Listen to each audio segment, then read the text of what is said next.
Hello, my name is Adnan and welcome to the Fundamentals of Rust. We will take a look at some of the language basics such as immutability, variables, strings, arrays, ownership and other, through some short and simple examples. The first video in this section is immutability and variables in Rust. We're gonna take a look at what does immutability mean exactly, since it's not a thing you'll hear in other programming languages often. We're also going to see how we can make a variable mutable. Immutability means that variable bindings are actually constants if not explicitly defined as mutable with the mute modifier. By default, variables to being mutable, the Rust language forces you to really think about if a variable needs to be modified in the first place. The Rust compiler checks variable mutations and refuses to accept mutating non-mutable variable bindings. Let's see that in practice. Let's make a new project.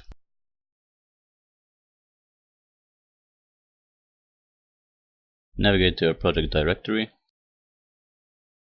and let's open it up in Sublime. Let's open up the main.rs file and let's delete this line. We're going to make a simple variable. Let x equals 5. We've seen in the previous section when we were creating the Hello World program how we can declare a new variable. Another way of declaring a new variable is this. Here we define the data type, but we'll get to that in the next video. Let's remove the type for now. X is an immutable variable with the value 5. If we attempt to change its value to something else, let's say 4,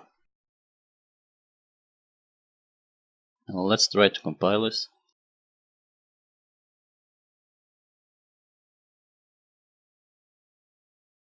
The compiler will say there's an error. Cannot assign twice to immutable variable x.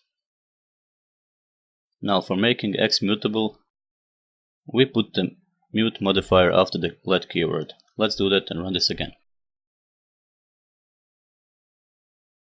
And let's build and run again.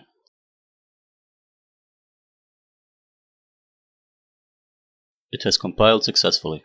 In this video, we've gone over immutability, what it is, and how we can make a mutable variable immutable, and vice versa.